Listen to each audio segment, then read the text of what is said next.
Voilà la famille, on parle plus tôt, on vieillit, le savoir ne ment pas. Appelez-moi The Game, Gossip DRC News avec Jazz Gavoulou. Hein? On parle plus trop. Presse en ligne, avec intelligence, avec sagesse, tout ça, pas trop de polémique. Ce qui on mélange pas les torsons et les serviettes. Hein? Nous on est serviettes, on ne dépend pas des torsions. Gossip DRC News avec Jazz Gavoulou. De belles interviews, de belles collaborations, de belles images. Parole de Fabregas. Appelez-moi The Game. Gossip DRC News. Les bossés, ah. Merci de nous rejoindre, c'est Gossip DRC News. Merci à vous. Vraiment, partagez la vidéo. C'est vraiment très important que Mamoudou soit autour sur l'émission soit Lilo. Comme vous le savez, il y a 3 ans de cela que Papa Wemba à Tikabiso, donc à Côte d'Ivoire, c'était le 24 avril 2016. Lilo, pour ici 3 ans. Mais dans l'émission pour ça, Lelo, on a dit, tu entends que c'est l'émission pour ça, la Kana, Papa Wemba. C'est l'émission il y a longtemps. Et ma question est belle, tu poses Papa Wemba, c'est très important. On peut écouter quand même dans l'histoire même, il y a la vie de Papa Wemba. Mais cet extrait-là est méconnu dans le grand public de l'émission Lelo. Et puis une émission en général, à l'époque, ça a une sensation. Ma question est belle. Et tout le monde dans cette émission, bongo. Déjà, grand merci dans Ben Dolce Festival à Bilamba. Il y a Toussaint Dombassi. Merci également à Jolie Moussungaï. Tout le monde n'a jamais merci pour Go Belisha.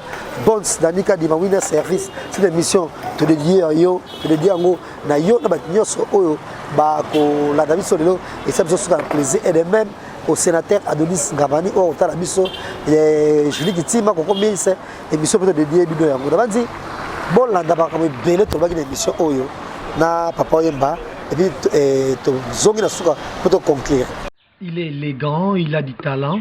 C'est lui qui porte désormais haut la main les flambeaux de la musique congolaise. Après Taboulé bien sûr. Et lui c'est Bakar Diakouba, Vebokoul, voilà, Kourouyaka, et maître d'école qui est vraiment qui a fait bouger Kinshasa. Et c'était chez Freebox. Et c'était un plaisir. Et on est avec Papa Wemba ici, mesdames et messieurs. C'est un plaisir. Vebokoul Boni. Ça va, Jazz? Maître d'école, Pony. Mais je crois que Negozano Yebi, qui vive à la musique à Molokai, c'est une grande institution où il y a 37 ans pendant et voir et Moni, combien va défiler dans Katiwana. Alors donc je suis le maître absolu parce que c'est moi qui en ai le fondateur leader.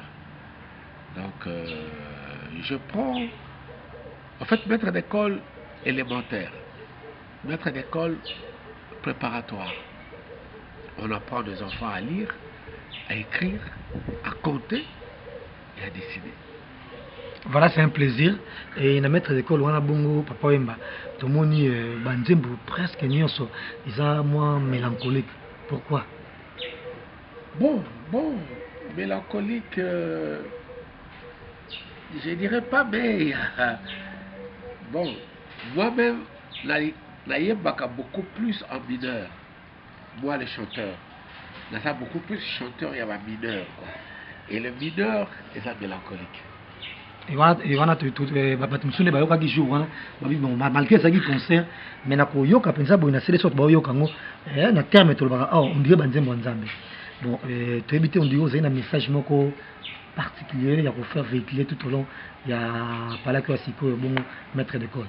C'est juste un message d'amour, un message de réconciliation entre nous les hommes qui sont encore sur terre, parce que demain quand ça sera l'enlèvement, Baboussou va qui à gauche, Baboussou va qui à droite. Alors ce n'est que maintenant que nous devons savoir qu'il y aura un jour. Alors, nous sommes tous les zonga penda, na nege oyo nzambe aza kotina biso to zonga. Aimons-nous les uns les autres. Maître d'école, combien de titres et puis va retrouver ma couleur ni la musique au bit nakati. Couleur ezali wana to tikali mingi beaucoup plus kaka na barumba. Barumba oyo biso to lingaka awa, barumba oyo ndenge to binaka awa, barumba oyo ndenge to sipelaka nango na ba fête na biso, na ba ndako na biso, na ba bisika oyo to na kolekisaka moi l'heure. Et puis, couleur mususu na bengisi baninga nyoka longo na bengisi Jimé Piana na bengisi Barbara Kana bayeko sangisa mingongo na bango na oyanga particularité mususu yango wana quoi. Particularité yango wana papa, si je me souviens bien, Jimé Piana tanga imana on a fait de l'amour alobaka azo réaliser rêve na ye parce que vous avez qui donne là aux alara il donne là. Maintenant choix ya papa ou papa ya Jibeza pour na ko remercier Jibé nenga linga mingi to vous avez qui motivation mingi ni parce que ba musicien bazé belé. Non, Jibé n'a fait que me rendre l'ascenseur. Ngamo la salle qui démarche auprès de Jibé. Il y a mon qui est non, bon, le coup là, tout ça qui a fait de l'amour. Bon, on a préféré aussi tous à l'ensemble et tout quoi.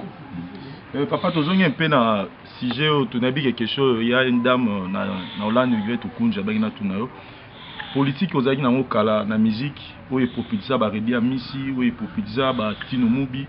Les aïki papa ba ne ko s'impliquer vraiment na album na bango. Il y a même peu pas que ça implique na vivre la musique. Babi, pourquoi pas papa alingaki continuer dans le même système là bao bazal. C'est comme si papa comme plus yemoko et que bango ba comme plus le rôle à quoi accompagner papa n'engé peut-être que les gens na baridi. Avant la jeune sa réponse est-ce que tu as autant de texto au Musomi Balé? Ok, 1, 2. Voici un renouvellement annuel de la matérialisation de ton atterrissage sur Terre. Mais une journée très spéciale et particulière où, pour cadeau, je t'offre en écoute la chanson Maman, l'œuvre de Papa Wemba, l'artiste et icône de mon doux pays. Joyeux anniversaire mon vieux. Que la vie insiste de te sourire et que toujours demeure paisible sous l'égide et contrôle du Saint-Père Jésus. Motama et Lamu, vieux beaucoup, ton grand fan du monde, Jimé Piana Motopamba.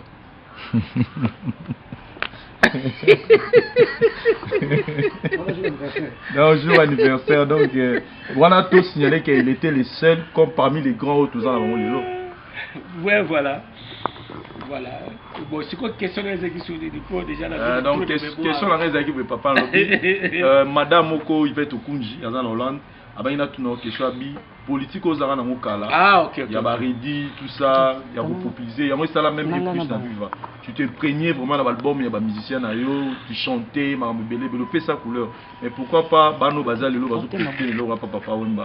Bah comment plus le rôle rara bazo quoi accompagner papa comment plus que s'afficher mot que n'engez arana Baridi na Bastille. Au Soyoga qui tribune d'honneur. Il y a Apocalypse Toubé, chanteur à Mampema. Je me suis impliqué à 100%.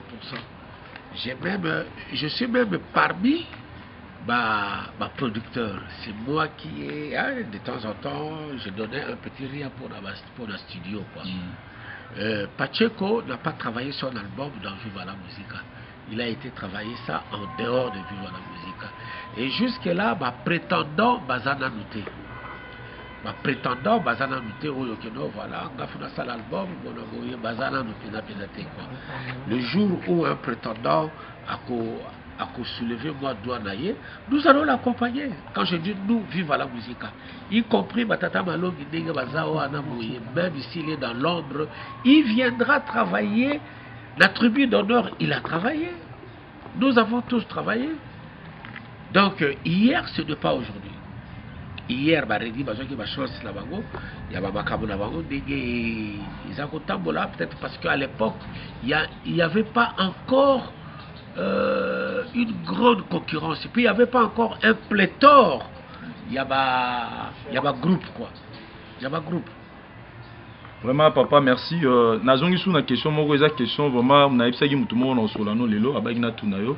Et ça, par rapport, parce que, babi, papa, Wemba, a confirmé Kaza Star, parce que tous les étapes pour les grands stars, Baleka, papa Wemba, papa Wemba, a bêti l'album, il y a succès à danger, papa Wemba, a tourné, filmé, papa Wemba, côté même dans la prison. C'est-à-dire, les étapes pour tout le monde, on a une grande star, il y a des états-Unis, Baleka. mais baïbana tout non papa film no sara la vie est belle les cas coïncidence tous les arabes parmi ma vision dans qu'un jour aux ala retourner va film. En fait Dieu sait où il le met lui-même quoi. Lui-même, il y a un l'homme propose, Dieu dispose. Il y a autant qu'on réfléchir les camoulayo, mais je pensais un jour aussi, moi, pourquoi pas devenir comédien, tourner un film. Mais aussitôt dit, aussitôt fait. La vie est belle, ce n'est pas du tout mon histoire. Je n'ai fait que moi incarner le personnage où il m'a incarné. Voilà, c'est bien. Et voilà, tout ce que tu as dit, bon, Kala, et tout ce que tu as dit, Kala, biso to côtoyer, tous les chances à côtoyer très tard sur le coloba. Mais tu as bien, bien, babi, et Kala, il fait la musique, et papa, il m'a dit, il so bigo, il fait la musique, vous êtes au Kanaï Makasi, quand tu as mis moi. Moi qui yankezai moi trop et kolongona modèle on saka bongona ndongo komi lelo boye et papa moko dou tonton moko dou vraiment maman nyonso et comment trop je sais pas quoi dire trop diplomatique sur la koloba et de nyonso quand on voit papa on tout a toujours de bonne humeur bona boye mais pendant que longwa bongo et kozala moi qui yanke wana moi ténacité wana et ndongo dirigeant ba bongo kala kokoma ndongo komi lelo et ça m'a facilement ou comment. C'est comme un père de la famille. Il ne voudra pas que ses enfants, quand tu dis à tes enfants, après 20 heures, personne ne doit plus rester dehors. Je crois que les enfants doivent savoir que non, papa nous a dit qu'après 20 heures, nous ne pouvons plus être dehors, il faut toujours déjà la mandaku. Et quand un enfant, à l'âge adolescent, les lois ça commis à âge majeur, a commis plus de 18 ans, 20 ans, tu ne vas plus lui parler comme tu lui parlais hier. Parce qu'assis à coller, assis à mûrir. Donc il faut changer le langage vis-à-vis de cet enfant. Donc hier, si j'étais très dur, c'est pour donner aux enfants un sens de la vie. Il faut aller demander tout ça à un Redi Abissi. Il va te dire. Si les autres étaient là, ma pauvre Kester Meneya, espérant la Chakara, ils allaient bien te raconter cette histoire. Non, il était dur, c'était pour nous mettre sur le droit chemin. Mais tant que tu as commis majeur, il n'utilise plus le même langage qu'il utilisait hier. C'est un phénomène. Même la Bible aussi nous enseigne que ça. Le Minazala qui boit un bouquet, je parlais comme un enfant, mais aujourd'hui, j'ai plus quand même de l'âge. Je dois parler et me comporter en grand. Et voilà, et tu aurais déjà presque nyonso et parce que déjà tu l'as pas mingi et mission abiso batala ngo penza mokili mobimba ba nyonso ba kolanda biso na banzi bashu ko ya boso mabongo et maître d'école et puis toto découvrir papa ba ici biso que mondial les 40 bongo ça peut promotion ndanga kafu mais papa baso to bito songa na ba gloire na yo et total bongo na banzembo ko référence banzembo belé et banzembo belé o sala vraiment ba succès ba Gilles Masso banzembo belé époque wana soki lelo yo nganga moko abimi abi azongisa susu et asimba azongisa susu ba succès wana bongo ya kala okondima to osala ndeni. Ne me parle même pas de nganga, ça je m'en moque. Je sais que certaines langues mauvaises disent que ma musicien baza ma grand chor, il n'en a rien du tout. Il n'en a rien du tout. Ce qu'on veut aussi, est-ce que qui si vous te voyez, qui si vous te mettez la guitare, qui si vous te. Si tu crois à ça, mais moi personnellement, je n'ai jamais cru en ça. Bah oh bah qu'on dit melanga bah dimi bah oh bah qu'on dit mana bangote na zape na posa yako ligi sabango na makasité quoi. Mais je crois, je suis en train de savourer seulement le fruit de mon travail. Ma référence, oh, ce n'est pas tout le monde qui a aimé référence. C'est pas tout le monde qui a dansé sur Nzete à Sikoya.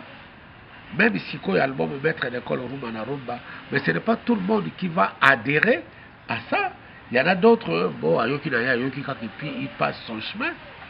Donc je n'ai pas l'intention de dire que voilà, hier, succès Nazaki Nango, Nalingi, Paul Zalaki et Simbamaki et pas Yangangamoko, non. Non, ce n'est pas ça, quoi, ce n'est pas ça. Ce qui est à la Nengewana, Nagosenga, je mets à défi tout le monde. Nati à défi tout le monde. yo yako lakisanga ngangambo. Voilà pour te dire sur big non papa mo beta musique normal à tika nyonso avec parce que musique nae ndinga normal c'est très bien mais déjà na kati album ngo wana bongo toyoki on voit qui presque tout le monde oyembi otangi komba fali na moi ngombo ko bouyer pourquoi fali. Non, il n'y a pas que Fali. Pourquoi vous le... Donc, Emmanuel me fait faire épais sous. Mais oui, je citais pratiquement tout le monde.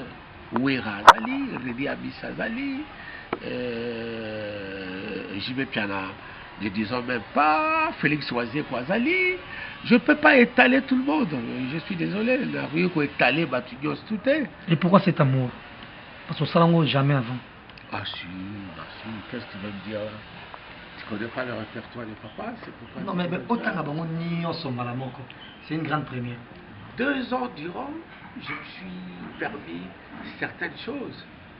Je devrais m'arrêter à 13 titres, puis à la rock à CD beaucoup. Mais je suis allé très loin en faisant double CD. Pendant 2 ans, je m'inspirais, je me calculais, je reculais pour mieux sauter. Et je fais ce que je pouvais faire. Si certaines personnes croient que excusez-moi, mais je ne pouvais pas étaler tout le monde quoi. Nati ba oyo mémoire nanga ezali ko fonctionner na tango wana quoi. Voilà, c'est bien. Ton appel mingi pe sous toyeba papa wemba parce que lelo yo bato bilende bayoki album wana bongo wana ezamo sondage ka mukende to sali na ndenge ya ba bazu chance jusque là ya yoka maître d'école et qu'est-ce qui va arriver sur ton album dans la souk? Non.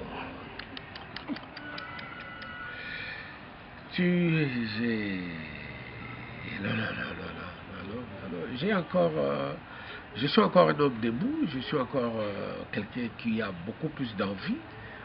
Je suis encore... je peux tenir pendant 2 à 3 heures sur scène. Et ce n'est pas d'aujourd'hui que je dois décrocher tout ça là. Ça sera une injure pour moi. Et ça sera aussi injustice et pas nanga. Puisque je suis encore dans un homme, quoi. Donc je me dis dans un homme, avec toute la niaque dans un homme. Donc je suis là quoi, faut pas... non, c'est pas tout. Je refuse. Vraiment, tout ça c'est parce que Batbayoka qui Banze Mozagi trop mawa, Babi, papa Mbalikamoni, Asoimba, Neti, Advongi ce soir, Kata Mozagi dans nous choriste ou quoi. Mais c'est pas grave, tout il faut lier. Les lois au problème, c'est un article qui est là sous Vincent Tilusi, a aussi ça, bon papa, et tout le monde va passer, Zara moi, analyse Karamuke, c'est dur, on retourne la question, mais c'est très important quand même. Et Zaïka le quoi, j'ai Karaboye, et Tango, et Al Pacino Tigagi Bisso, cette fois-ci, King Kester, toujours, mais comment on a mabé, moi, je vais vous pousser en Wanate. Bisso Tokoto Akayo, tout le monde a très bien, mais tout le monde a la musique, la vision mususu oyo yayo. Et tant on ça analyse nyonso wana, le King Kester a Koufi, on va pousser en place maintenant on a et ça que l'on dit. En fait, la recourir la phrase oyo mama nyomba ibisakanga, ma mère. Abinanga mwana dans la vie. Le colozo la na makamuna yo ya musano ya musique, il faut yebaka ke batu belé bakolinga yo, batu belé pe bakolinga kayote. Je pensais que le cola naza artiste et que nous allons toujours pas na batu, beaucoup plus il y a batu au bakolinga. Je m'étais trompé quoi. Je m'étais vraiment trompé.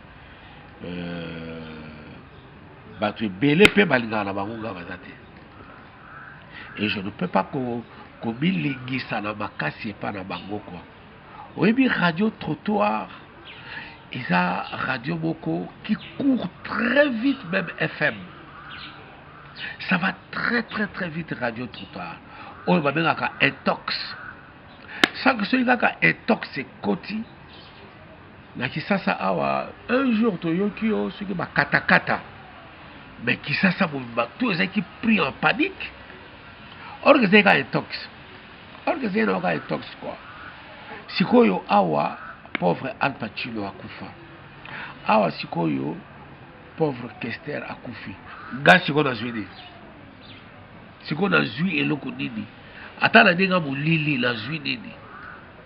Na zwi ki roi baleti singa couronne kuna. Ou na zwi nini.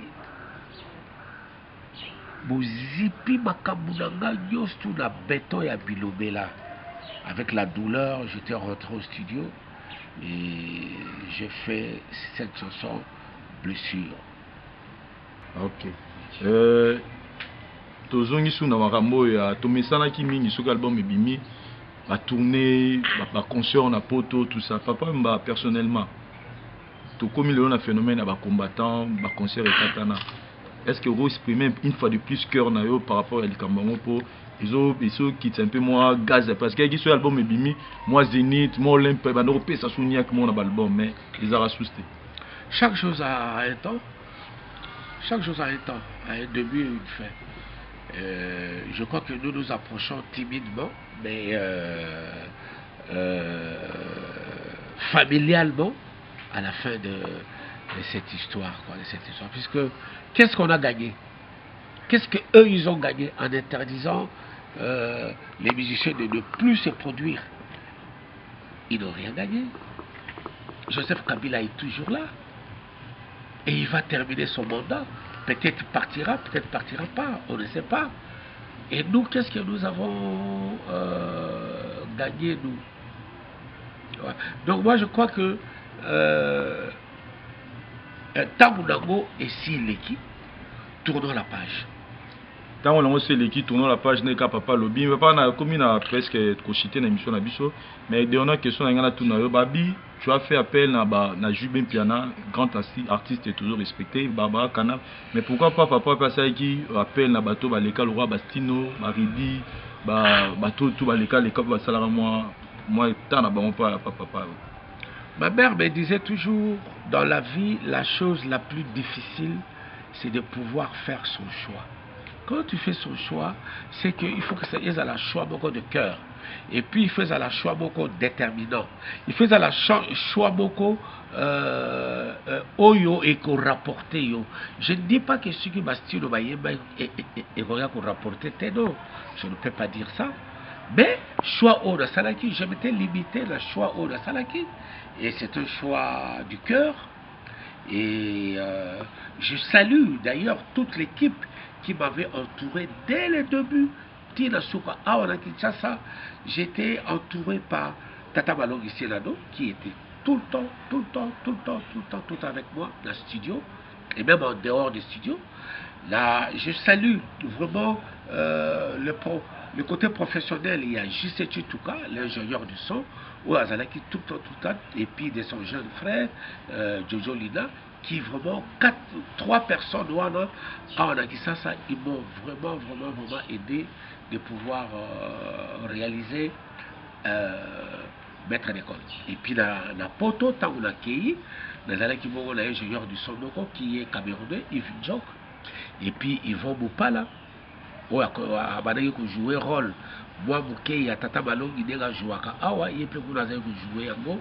Et puis Cornélie Malongi, Dadi Soso, vraiment Batou Oyo, qui de cœur avec moi quoi. Qui de cœur avec moi. Je ne dis pas que ceux qui n'ont pas styloté des Akibabé, non. Mais j'ai choisi ma voix où on a pour choisir quoi. Mais dans toujours le souci et le regret. Bon, si on a mis regret et que ça la moi bien été. Il y a mon ami. Evoloko Achuamo, Laïgoy, Joker. Il fallait te partager dans l'IEP quoi. Mais dans mon avis, je vais rajouter tu vas comme émêler. Bon, papa Molobi que l'album Izara Yozo continue toujours parce que tu accordes de l'énergie. Je crois que prochainement, vous voyez Maran Evoloko. Donc, mais papa Babi, tu as fait le même colo, il va producteur, il va s'ajuster. Mais papa va arriver qu'on réalise l'album comment? Je me suis autoproduit. Producteur Moko Azali. Bon, je ne vais pas commencer à dire que voilà, j'ai mis tant. Mais pendant 2 ans, faites les calculs, pendant 2 ans, la séance de studio, ça me revenait à $250 la séance. J'en ai fait, je sais pas moi combien. Et des billets d'avion que je partais avec en Europe, mon séjour là-bas et tout. Donc, je me suis autoproduit. Mais la production, j'ai remis ça à mon collaborateur, Cordelia Malongi. Donc, il y a des Moutoudati comme producteur, mais le vrai producteur, c'est moi-même. C'était très bien. Nabandi bongo toko mekapemo muke to kanisa parce que kala tango to bandi musalo sika to zomo na ba ya senado vezulu donc ngabiso mingi ako ya biso ko vandisa biso mais leo pira batu nyoso e bana vivre la musique solo partout dans le monde ba ko landa biso to mona ki nyoso febo sala ezatayo ezabatu nyoso o ya mouvement na loi bongo ya vie Zuluwe mais lelo yo mona matanga kisasa ndenge ezalaka nini oyo okolinga te un jour atana 120 ans atana 130 ans atana 110 ans jour okufa ezala matanga na te. Non, j'ai pas envie de mettre la charrue avant le bœuf. Je ne me prédis pas qu'il faut okufa lelo bien lobino atana 120 ans nini olingi te ezala ndoto mona comportement batu ndenge ezala ndoto mona batu basala matanga batu ndoto mona bakado toto nini okolinga même na 130 ans ezala te. Non, c'est pas ça.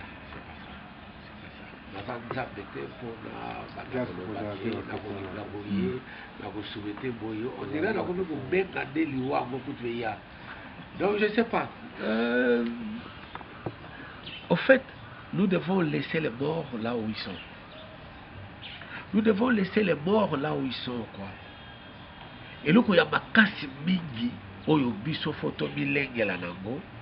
C'est le jour du jugement. Ah, tout le monde kaka. Otongi ba building, osombi ba oyo, salima nini. Nous connaissons tous l'histoire. Il y a le pauvre et le riche. On connaît. Riche comme ko senga, babwa kilayo ata gouti ya pamba ya mai. Orke kuna ozalaki kunzi. Mais au Congo, c'est que va voir que l'autre goûte il y a pas bas. Donc c'est notre comportement des moutons et que ça là, oyo, il y a un jour, il y a un jugement quoi. Le dernier jour, un jugement. Mais quand on a kakabo, jazz yo zali, katabano yazakuna, le jour un jugement, on va avoir un gamme d'ake. Bilo mokie koto va bien un purgatoire. Ah, bonjour, c'est quoi? Fait beaucoup. Toki Dio na papa Wemba. Et Dio na jibe piana. Mais na koyo kanze bon on dit au talaki obi ah. Bon. Ah na yemba kaka mera bin Samael nyo sauté comme ça ça peut jibe ça na confiance na jibe te passé. Jibe keming ba likolo amati baloli mais yo tikala toujours na moi kati au boaki ba comparer bino so talaki ah leki bon leki tika yemba. C'est voulu comme ça. Ndenge to sala ki disait bongo dans le voilà, ils allaient kakaté que j'ai même taillé pour poser voilà et non. Disait boizali ndenge wana. Il y a 2 chanteurs qui ont à peu près le même timbre vocal. Alors il a fallu qu'on départage yango. Est-ce que bozo kangate na zo yemba? C'est ça qu'on appelle chanter. Ce n'est pas crier, mais c'est chanter. On nous apprend pas à crier, on nous apprend à chanter. Donc chanter n'est pas crier. Voilà, et nous avons vraiment n'arrivera un jour à na Mbiliabel, mais tu découvrir tout on a Barbara Kanam super, c'est facile. Côtoyer en même temps Barbara na JB au bazar et surtout mini JB au hasard répété parce que avant c'était très bien dans la tellement comment et mais peut-être que même Olanda qui moi si je suis dans maintenant ninga gimbi label au poni Barbara Kanam et collaboration les gars indé parce que j'ai mon petit tour ma casse bateau sur CP non. Bon, je crois Lelo, je vais délier ma langue pour ne plus avoir la langue de bois dans le bas polélé. Moutou Oazaki contacté à Liboso, c'était maman Marie-Claire Milia. To sololi, apesi accord naye Oui, en tout cas, na sepeli mingi na koya. Mokolo ekomi po aya. Koyoka ya pamba, ayoka kaka marche ya nzembo ndenge ezali. Alobi en tout cas, na pasi na motema moyen na ya eza susu te po ngai moko pe naza kokota studio ya banzembo na nga. Donc nalingi nakoma un peu déranger boye te quoi. Bokamata na bino mutu mosusu. Yango tokono kamata Mama Barbara Kanam aye a papoli ako papola. Donc, une façon, papa, pour te dire, là, je fais appel à tout le monde, à mes téléspectateurs, à mes internautes, pour vous dire que Toyoki déjà, Bichot, tu vas déjà reconsommé déjà l'album ya papa. Tobeni Pepino déjà, Bokenema, on avait édition tout. Bosom album, moi, vraiment, je vous assure que vous allez vraiment content. Ni papa, Yemi, ni Jibem Piana. Asarani na papa, ni Barbara Kanama Yemi. Donc, je vous appelle tous, tout consommer, tout bina, tout yemba, tout sepela longona. Papa, dernier mot par rapport à l'interview de Bichot. Bon, je ne peux que dire à tous ceux qui nous ont suivis, qui se coachaient dans ma fauteuil, dans ma go, maître d'école est là. C'est un double CD de 25 titres. Pour moi, c'est un voyage musical vraiment Oyoboko sans lacété. Je vous recommande seulement d'aller très vite, l'acheter et écouter. Prochainement, ce que vous en avez critique, il y a formulé, adresse la mission Vincent Akopé Sabino Yango, vous formulez ma critique la bino. Et puis, prochainement, dès que comment changer le fusil d'épaule pour avoir ma critique la bino. Mais maître d'école est là, rumba na rumba. Voilà, déjà, grand merci. Et déjà, dans Trésor souverain passé, si YouTube tapait la séparation. Bon, moi, je clip qui toque au Sali, la manzi, Bolandi, Marmonios, au papa, Albaki. Ma question tout à l'heure, tout autour, on est allé pour la Lugakoye, et ça, la Kendengeni.